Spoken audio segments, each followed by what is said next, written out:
Alhamdulillah, wassalatu wassalam ala rasulillah wa ala alihi wa ashabihi wa man sara sabilihi ila yawmiddin, amma ba'd. So today inshallah ta'ala we'll continue our lesson in Ilm al-Mustalah and covering the book At-Tadhkira fi Ulum al-Hadith by Ibn Malakin rahimahullah. So as we mentioned that this book is one of those books as an introduction to the Ilm of Hadith, where the author rahimahullah Ibn Malakin that he mentioned different types of Hadith, terminologies, and also give the definition. And then we have added certain general information so the person have a more broader understanding of some of these terminology. And from where I've left off, and like a recap of what Author Rahimullah mentioned, that initially that he started by mentioning concerning Aqsamul Hadith. So he mentioned concerning Aqsamul Hadith that there are three. And then he mentioned concerning Sahih, Hasan, and Daif. Then he went on to explain each of these. So regarding concerning Sahih, that as we mentioned, and is also agreed upon by the ulama of Hadith concerning Hadith Sahih, that it consists of 5 conditions, and those 5 conditions is that the Hadith 1 must have ittisal sanad, must have a complete chain from start through to the end. Second is concerned that also narrator must be one who's concerned that he is known to have adala, that is a person who is credible, trustworthy, reliable person. Third, that also concern the narrators, that is known also that he is known to have a good memory of the hadith. So that's concerning adapt, that a person is able to preserve the hadith as he heard it and able to can pass it on as he heard it without any changes. So that's referred to as adapt al-hadith. Then also regarding concerning the fourth condition is adam al-illa, that a hadith doesn't consist of any form of hidden defects that may not be detected by just anyone. And then the fifth condition, that a hadith, it should also adam ash-shudud, it should be free from any form of contradictions or conflict. So that's concerning, so those are what are said to be the condition of hadith being sahih. Then the next thing that the author rahimahullah he discusses hadith al-hasan, which is a level below sahih. So it's still an acceptable level, but below the level of sahih, as sahih is the highest ranking. Then the second ranking is hadith al-hasan. And we mentioned hadith hasan, that it has the same general condition of hadith sahih, except in the matter of the dabt of the rawi, the level of the accuracy and the preciseness of the person's memory. Then this is of a lesser degree from that of hadith sahih. Then the author rahimahullah Ibn Malakin, then he mentioned hadith ad-daif. And we mentioned concerning hadith ad-daif is those hadith faqt shart min shurut al-sihah, that hadith ad-daif, that it forfeits one of the condition or did not meet the criteria of hadith al-maqbul, which is hadith hasan or sahih. So it forfeited one of the condition or more of the condition of hadith as-sahih is missing. So the hadith will be considered to be daif because it did not fulfill the requirement for hadith to be of the degree of sahih or maqbul. Then we discussed concerning some matter related to hadith ad-daif. Then the author rahimullah, then he went in discussing concerning hadith al-musnad, regarding what is said to be hadith al-musnad, so person understand that terminology of hadith al-musnad. Then discuss concerning muttasil, so these are related to hadith al-muttasil regarding to the isnad, that it has a complete chain from start to end. Then also discuss concerning al-marfu' wal-mawquf wal-maqtu', and those 3 things are related to where the isnad, where the hadith ends, where whom the hadith ends with. So hadith al-marfu', that a hadith that it ends with the Prophet ﷺ. Hadith al-mawquf, that it ends with the sahabi, that is said to, what is referred to also as athar. And also maqtu' is regarding a tabi'in and others. So those 3 terminologies, marfu', mawquf, wal maqtu', that they relates to with whom the hadith ends. The Prophet ﷺ is said to be marfu', the Sahaba is referred to as mawquf, and the Tabi'i is referred to as maqtu'. Then author rahimahullah, then he went to discuss concerning al-munqata', al-mursal, al-mu'dal, al-mu'allaq, wa mu'an'ana. So he discussed concerning those 4 also terminologies used in the sense of hadith. And primarily concerned, and those matters regarding al-munqata', mursal, mu'dal, munqata' also indicate that there's and also mu'an'an, also indicating that there's a possibly breakage in the isnad. Concerning that, meaning concerning that in the isnad, that these are terminologies that relates to the isnad. So these are terminologies that relates to matters relating to the isnad. Whereas there's a fact that there's a sakt in the isnad, that there's a breakage that have occurred in the isnad, where someone is missing or others are missing the isnad. One or more people are missing the isnad. So as you mentioned, al-maqtu' is where there's a breakage that have occurred in the middle of the hadith. So in the center part of the hadith of the isnad, there's one or more individual that is missing, and that's referred to as maqtu' or munqati'. It is referred to as hadith munqati', where there's a breakage that occurs fi ithna in the center part of the isnad. Then he discussed after, then he mentioned al-mursal. So mursal is when also that there's someone or individuals that are missing the isnad, one or more individuals missing from the isnad. But that's at we said that that's at the end of the by way of the tabi'in, from that end. So from the other end of the hadith, the end of the the end of the hadith where someone is missing from the end of the hadith. Then we have then he mentioned concerning al-mu'dal is by way of is also individuals missing the isnad, and mu'dal is concerning in the middle of the isnad, the center part of the isnad, where individuals are missing by way of tawali, where one after another. So successive narrators are missing the isnad, but this occur in the center part of the isnad, and that's referred to as mu'dal. Then he mentioned the next is regarding indicating that there's also individuals missing in the isnad, which is mentioned concerning hadith al-mu'allaqa. So hadith al-mu'allaq wa mu'annana, where they mention concerning that individuals are removed by way of the top end, the start of the hadith. So by way of the collector, for example, Bukhari, Muslim, Abu Dawood, and the likes. So they have narrated the hadith without mentioning their shuyukhs or people who are below them, and they went straight to someone who's more distant away from them in the isnad. So those concerning those hadiths that Author Rahimullah have mentioned, so those hadiths that we have covered in the more recent lessons, from the part of discussing concerning hadith munqati' up to mu'allaq, that they all relate to where there's a breakage in the isnad. So the reason for that, the reason behind the hadith being weak and is given these labels, these particular type of terminologies that are used, is because that there's one or more individuals missing from the isnad. So today, inshallah ta'ala, we'll move on to another matter that Author Rahimullah he discussed concerning at-tadlis. So the next matter to be covered, which is concerning matter that relates to hadith al-mudallis or tadlis. So the matter concerning at-tadlis, and this particular matter we'll discuss concerning as the normal routine regarding a lesson that Author Rahimullah he will mention concerning in his definition of what is of these terminology. Then we'll comment on those definition, and then add a few more points regarding discussing concerning the ta'rif, the definition,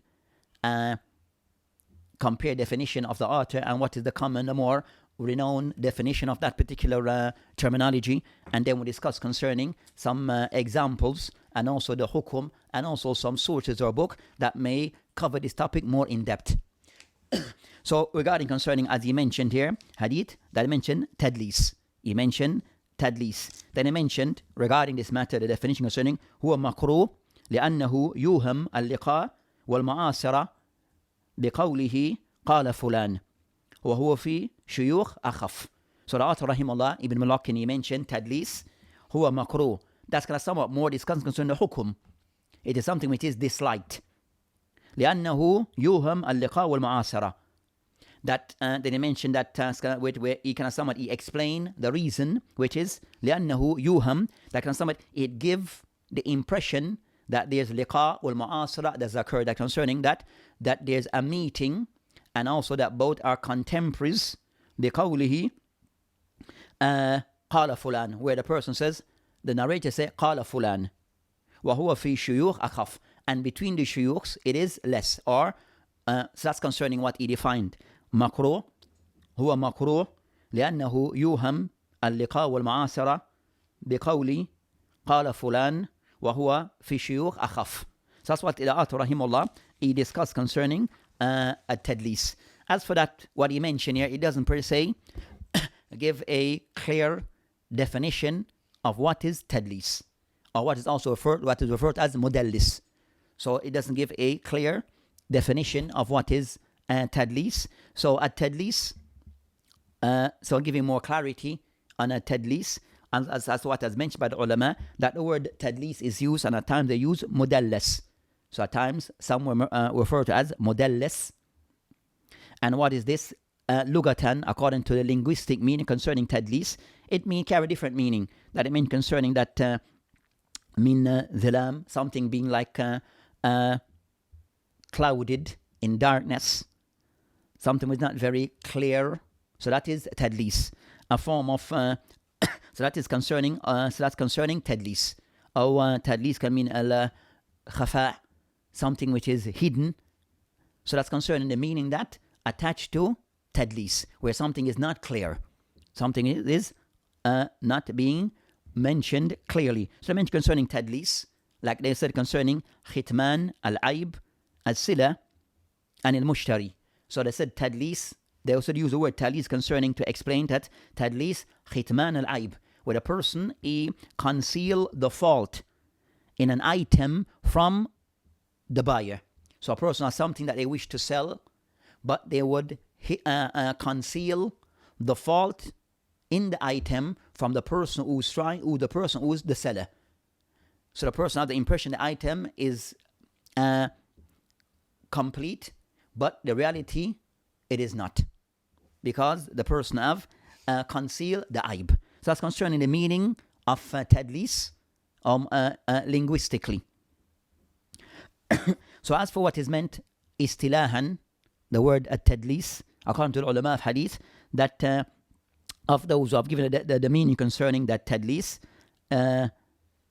إخفاء وجه الثواب في الإسناد ولم يبينه. So they mentioned that tadlis, that some of this have defined it as إخفاء العيب, إخفاء وجه الثواب, that a person he hides the correct view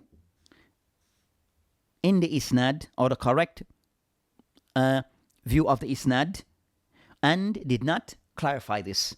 So to hide that which is the correct position, the correct view of the isnad, so that's concerning, and the person did not clarify this, and not clarifying this, so that's concerning, is of the meaning giving to at-tadlis. Others who have mentioned concerning that tadlis is ما أخفى عيب ما أخفى عيبه على وجه يوهم أنه لا عيب فيه. So another definition of tadlis with some of the ulama of hadith, ما أخفى عيبه, with a person to conceal the fault in a way that give the impression that there's no fault. That give the impression that there's no fault. So that's concerning what is of the definition of that is given regarding hadith tadlis. So the general meaning that he gives concerning that, I mentioned, they mention also إخفاء عيب في الإسناد وتحسين لظاهري. So another definition of concerning what is said to be tadlis, إخفاء, to conceal the fault in the isnad, وتحسين لظاهري, and try to make it seems that things are okay, and to make it seems that things are okay from what is apparent. So that's concerning of the definitions that are given concerning hadith tadlis or mudallis. So which is the general summary, is that hiding or concealing the fault in the isnad, but giving the impression that's not the case, that there's a fault. So that's concerning tadlis. So as for the next matter, after the covering concerning the tarif of tadlis, according to the ulama of hadith, then we'll discuss the second part, which comes in that tadlis also the approach that is used by some ulama, that they will put it in a category concerning aqsam at-tadlis, or which is aqsam, the categorization, or anwa at-tadlis, or different types of tadlis that may occur. So different forms of ways of tadlis that may occur in the isnad. And we'll mention for today of the more renowned of those forms of tadlis, or categories of tadlis, or types of tadlis. Of those types that we have tadlis al-isnad, we'll mention three of the more renowned of the forms of tadlis that is mentioned. Tadlis al-isnad, tadlis by way of the isnad in the chain, tadlis at-taswiyah, and the third, tadlis al-shuyukh. And as mentioned by Ibn Lakin, al-shuyukh akhaf. That's the more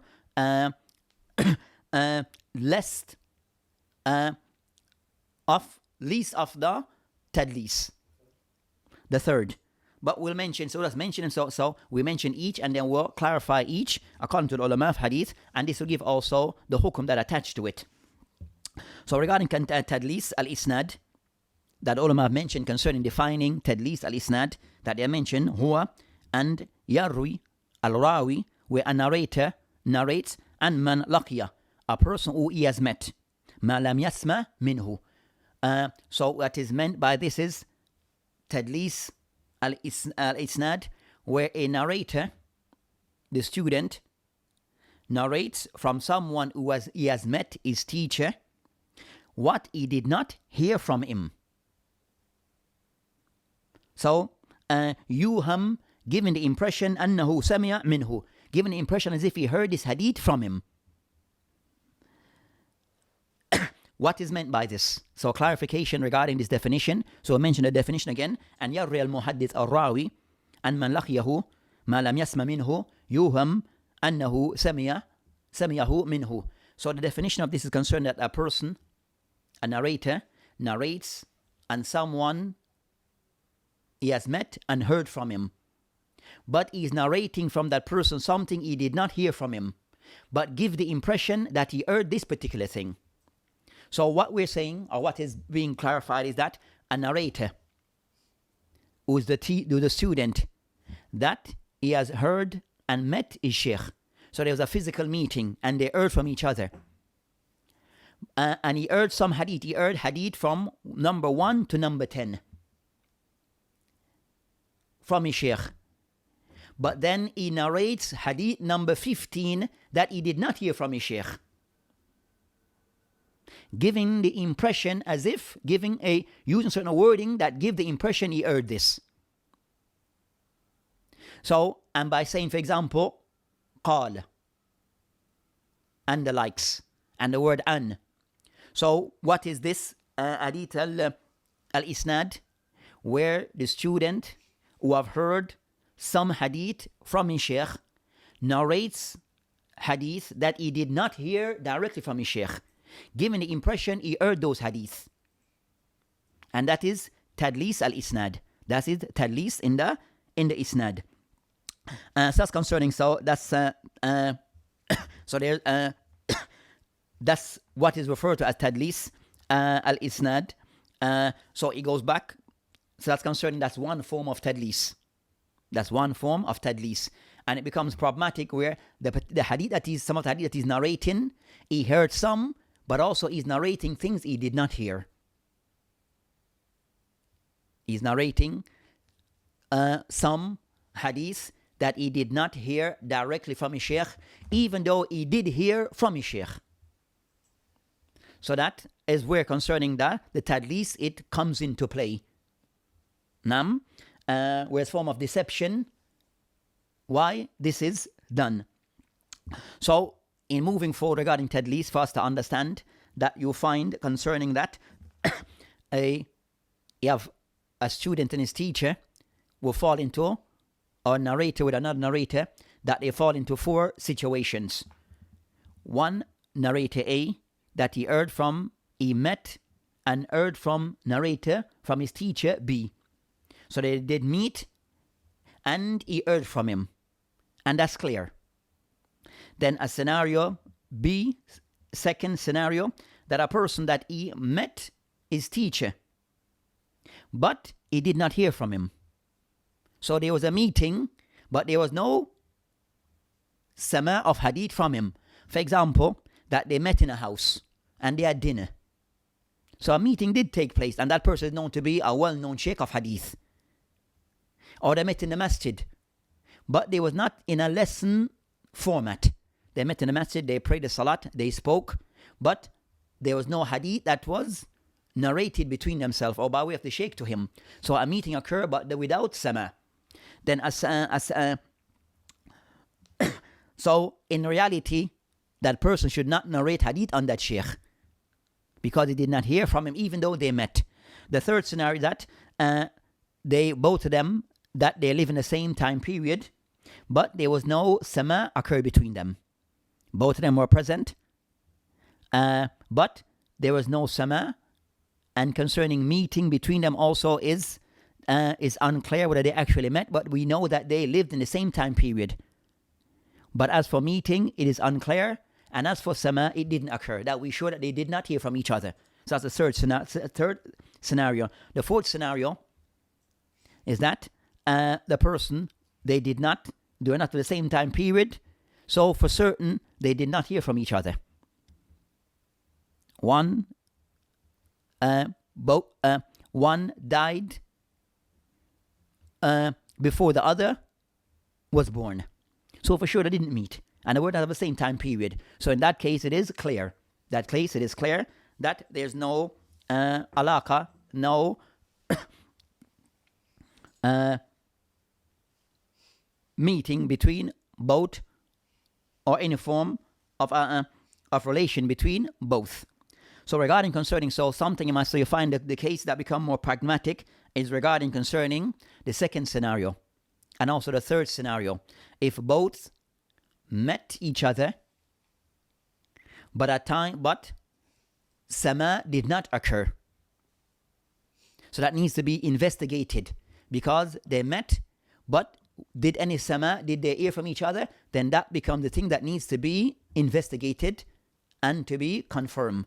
And the third scenario, or the third case concerned that both at the same time, but we're unclear whether they actually met, but we know they did not occur any form of taking of sama that occur between them. So that clear also sometimes is discussed and need to be investigated. But if we're sure they will sama, then it can somewhat the matter becomes more clear. So that's concerning, and these matters goes into the case concerning at-Tadlis. So in the case concerning the second scenario concerning both met and heard from each other, but his narrator is narrating things he did not hear. So there was something that he heard, but he's narrating things that he did not hear. Then that is Tadlis. That is the area concerning of Tadlis.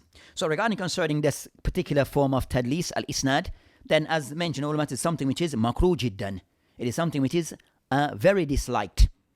So Tadlis, al-Isnad, is something that is the ruling of the ulama of hadith. It is something which is highly disliked.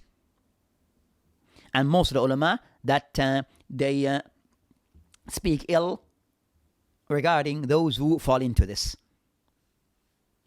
And as mentioned by concerning that Shu'bah ibn Hajjaj, one of the ulama of hadith, Shu'bah ibn Hajjaj, that of his statements very strong, he mentioned regarding this matter by mentioning sentence, Tadlis akhu kadhib. So concern of the statement of the ulama, they mention Tadlis akhu kadhib, that Tadlis is the brother of lying, showing that they find it as something which is highly detested and disliked, that they can somewhat mention. So they're using those strong terms and remarks so as to disencourage people from doing this. Tadlis akhu kadhib. And also it is stated on him that he stated that Shu'bah ibn Hajjaj, very strong, very firm about his mention, that concern an azni ahabbu ilayya min an udallis. He said, and the meaning of which he said, no, for me to perform zina is more beloved than to do tadlis. لأن أزني أحب إلي من أن أدلس. So it shows regarding what he said, no, that is not to be taken wrongly, that is somewhat that zina that regarding this matter is just a statement of using very harsh statements to show the dislike of something, but we are not to equate both. But that's kind of some, but that Shu'b bin Hajjaj uses also to kind of some to use hard statement regarding those tullabul ilm to show concern that it is a very serious thing for a person to do, which is tadlis, and his level of dislike towards those who carry out such act, but not for one to kind of somewhat see it as to so not to take that statement out of context, not to take that statement out of context. So I mentioned that Shu'b bin Hajjaj, as mentioned by now rahimullah, that more towards lean toward that is something which is haram, of those kind of statements that kind of somewhat indicate that he saw this as something which is haram regarding at-tadlis. So that's concerning one of the forms of tadlis with tadlis al-isnad. Another form of tadlis is that tadlis at-taswiyah. Tadlis at-taswiyah. Tadlis at-taswiyah, they mention, define as هو أن يروي المدلس حديثا عن ضعيف بين ثقلين لقي أحدهما آخر فيسقط الضعيف الذي في إسناد.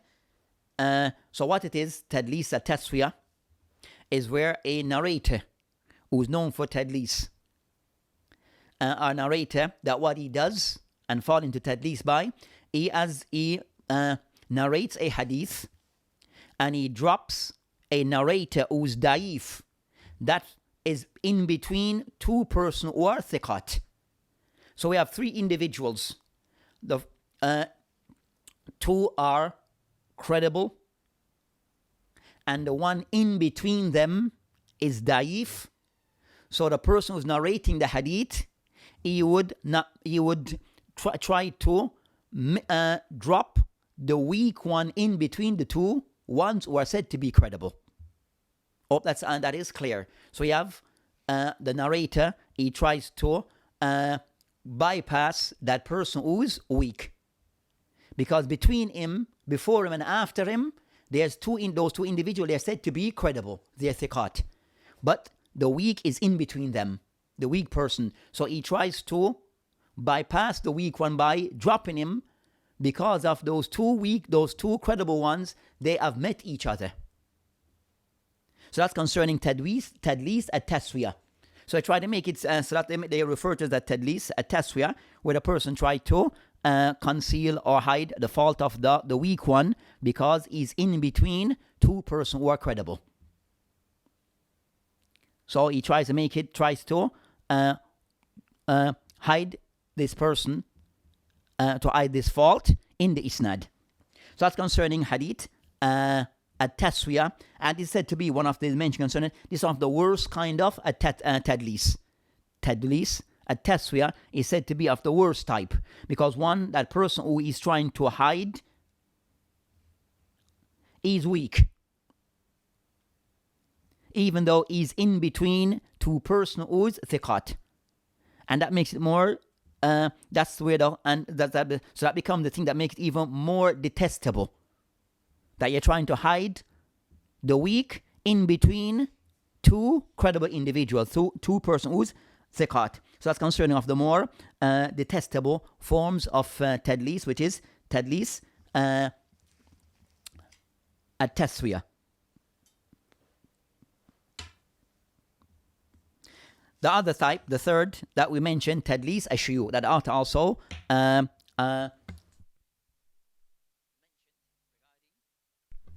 tadlis ash-shuyukh. Tadlis, the third type of tadlis ash-shuyukh. And this tadlis that they define this, or it is said to, and yarwi ar-rawi and shaykh hadithan sami'a minhu, that a person narrator, he narrates from his teacher, a shaykh, a hadith that he heard from him, ويسميه أو يقنيه أو ينسبه بما لا يعرف ما يعرف. So it is where the person that the narrator, the student, so that's what is meant, where the student who narrates upon his teacher, but he named a shaykh using a name that is not known for. So didn't use his normal, more renowned name. He used a more obscure name of the sheikh, or a more less known name of the sheikh. So maybe by way of a kunya, he might give him a name by way of his place of birth, his balad, his country. So he kind of somewhat didn't mention the name in a name that he's more known for, but instead use a name that he's less known for, or not that well, but is not as popular. So as to give the impression it is, maybe it will be taken as is someone else. So that is tadlis ash-shuyukh. So in that case, it may give the impression that this person is someone else on the shaykh that is known for. So for example, it is mentioned that, for example, a shaykh may be known for a particular name. That the shaykh is Hassan ibn Muhammad. Hassan ibn Muhammad. Or for example, make it more simple concerning, for example, Sheikh Abdul Aziz ibn Baz. So Sheikh Abdul Aziz ibn Baz. So the person might, rather than saying Sheikh Abdul Aziz ibn Baz, that I heard, the person might say Sheikh Abu Abdullah. Sheikh Abu Abdullah. So of the Sheikh kunya is Abu Abdullah. But no one knows the Sheikh for this kunya. It's not popular. People know my Sheikh Ibn Baz, Sheikh Abdul Aziz ibn Baz, but he's not known by way of his kunya. Or the Sirat al-Ansar, so is at that type that is considered, but is the same person, but you're referring to him in a way that he's not known for. So that's concerning tadlis and taswiya, tadlis ash-shuyukh. So that is, see that is, it said akhaf. It's of a lesser degree. It's of a lesser degree. So that's concerning, so the hukum that it is of a lesser degree, not as severe as the others, as that sheikh that he has met and heard from him. But the unfortunate thing, that maybe for a reason, is giving the name, the sheikh, referring to the sheikh by a name that is not very popular with the people. And that could be by one, that has sometimes occur, that sheikh and him may be at times, may have some indifference may occur between them afterwards. They have some disagreement between themselves. So he doesn't want to mention the sheikh by the name that he is more known for, because of a difference between themselves. Or it could be he's referring to that sheikh by a less known, by another name, because he wants to show that he has many shuyukh. So he can somewhat try to, as they say, so he used these different names, but he actually mean one person is not 5 different shuyukh. Or the sheikh could be at times that sheikh is younger than he is. That sheikh is younger, so the student is older than his teacher. So it seems as if he mentioned by a name that is other than the name that he is known for, because the sheikh his teacher is younger than he is. So these are concerning of factors regarding concern. So that's concerning the different aqsam at tadlis, or some of the aqsam of tadlis that are the more renowned ones. So tadlis ad shuyukh, also it is said akhaf, is of a lesser degree, but also somewhere to say he mentioned makruh. It is something which is disliked. It is disliked to be done. So the next matter regarding tadlis, of the reason why a person might fall into tadlis, that one, it could be that there's a weakness in the isnad of a sheikh, or there's a weakness in the isnad that he doesn't want to highlight. So there may be a weakness in some of the narrators, a sheikh, that he doesn't want to highlight clearly. Second, it could be, as we mentioned, also it could be that the sheikh, his teacher, is younger than he is. So he cannot mention him by different names and different. Also, he wants to show that the isnad gives the impression that the isnad is ulu, as will to be discussed. We'll find that there's less people in between him and the Prophet ﷺ. So he wants to show the least amount of people in isnad. So he can somewhat try to go around others. Also, at times, we want to show that there's many people that he has narrated from, trying to give the impression that he has many shuyukh. So he can somewhat use tadlis at times, and also for other reasons. So that's concerning tadlis. regarding those matters, and also regarding concerning that with the narrators who are classed as modallis, they are referred to as modallis. Those people are said that who have this practice, then the ulama are put them in different tabaqat. The ulama put them in different degrees, as they are not on the same, all are of the same degree. So the people are known for tadlis, that the ulama who have studied them from the ulama of hadith, that they are put them in different tabaqat. They are put them in different degrees. So Ibn Hajar rahimahullah, that he have put them into, that he have put them in also in different categories. And of those tabaqat he mentioned, one, that those who are said or mentioned as having tadlis, but they are known to do this nadiran, is done rarely. So a person who is known for tadlis, but he does this rarely. Now, of example, they mentioned concerning Yahya ibn Sa'id al-Ansari. Yahya ibn Sa'id al-Ansari, that is said to have tadlis, but he does this nadiran. It is rarely done.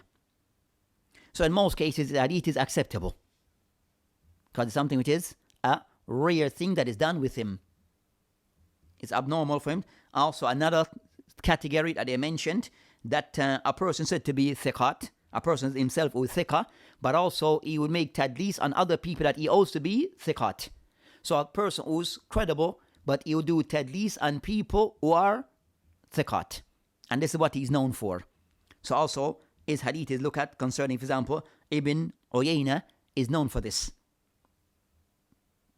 And also that person is still held in high esteem by the ulama of hadith. But he's known for tadlis, but with him, it is known that he does it with people, when it is looked into, that people are said, also people are known to be thiqat themselves.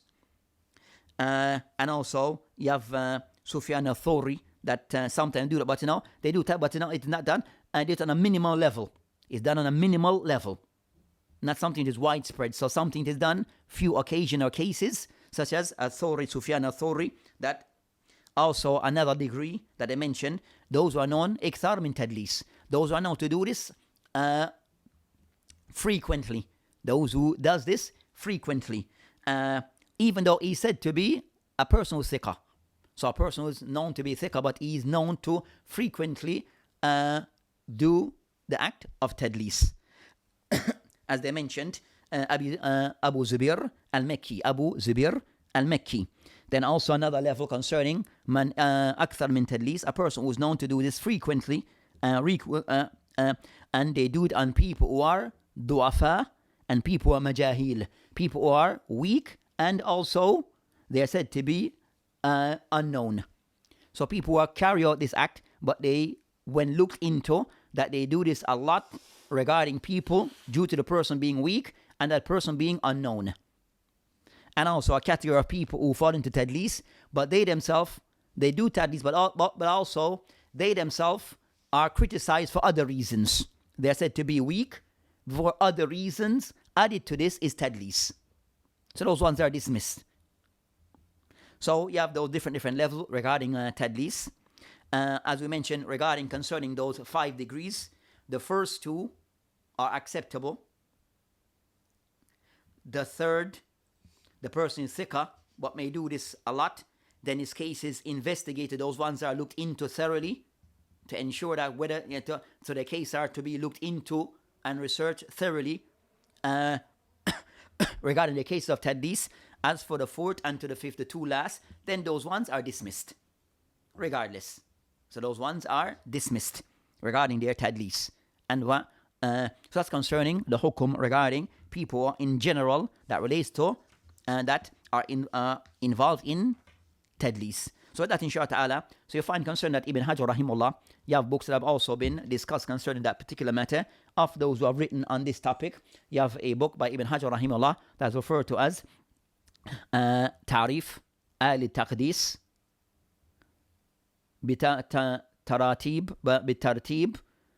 موصوفين بالتدليس and it's a book by Ibn Hajar al-Asqalani rahimahullah.